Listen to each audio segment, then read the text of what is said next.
Hello friends, তো চলো তোমাদেরকে উল্টা বাড়ি দেখিয়ে দেই। উল্টো বাড়িতে দেখিয়েছিলাম, দেখো উল্টো ঘরে কি কি আছে। তো চলো রুমের গেট চলে গেলাম। তো এটা হচ্ছে প্রথম রুম। এটার মধ্যে দেখো চেয়ার টেবিল সব উপর দিকে ঝুলানো আছে, মানে এখানে সবাই আসলে যা বসে আর কি প্রথমে। ঠিক আছে, দেখো এসিটাও কিন্তু উল্টো দিকেই লাগানো আছে। তারপর যে জানলাগুলো আছে, জানলাগুলোও উল্টা দিকে। তারপরে হচ্ছে বাথরুম। এই দেখো বাথরুমটা সব কিছু উল্টো দিকে, মানে সোজা দিকে একটাও নেই, উল্টো ঘরে সব কিছুই উল্টো। দেখো বাথরুম থেকে চলে আসলাম, তারপর আসলাম এই যে বেডরুমে।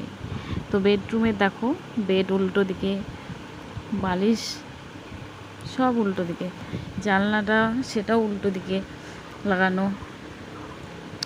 তারপর এখানে আছে তোমার বেড আছে একটা, আর হচ্ছে এসি লাগানো আছে। দেখো এসিটাও কিন্তু উল্টো দিকেই আছে, এখানে দেখতে পাচ্ছ। তো ওভারঅল ভালোই লাগলো এখানে ঘুরতে এসে। এই দেখো উপরে একটা সোফা, সোফাটাতে বসার আর ইচ্ছে থাকলেও উপায় নেই, সবই উল্টো, কিছু করার নেই, উল্টো উল্টো। তো তোমাদেরকে কেমন লাগলো এই উল্টো ঘর? আমার তো খুব ভালোই লাগলো।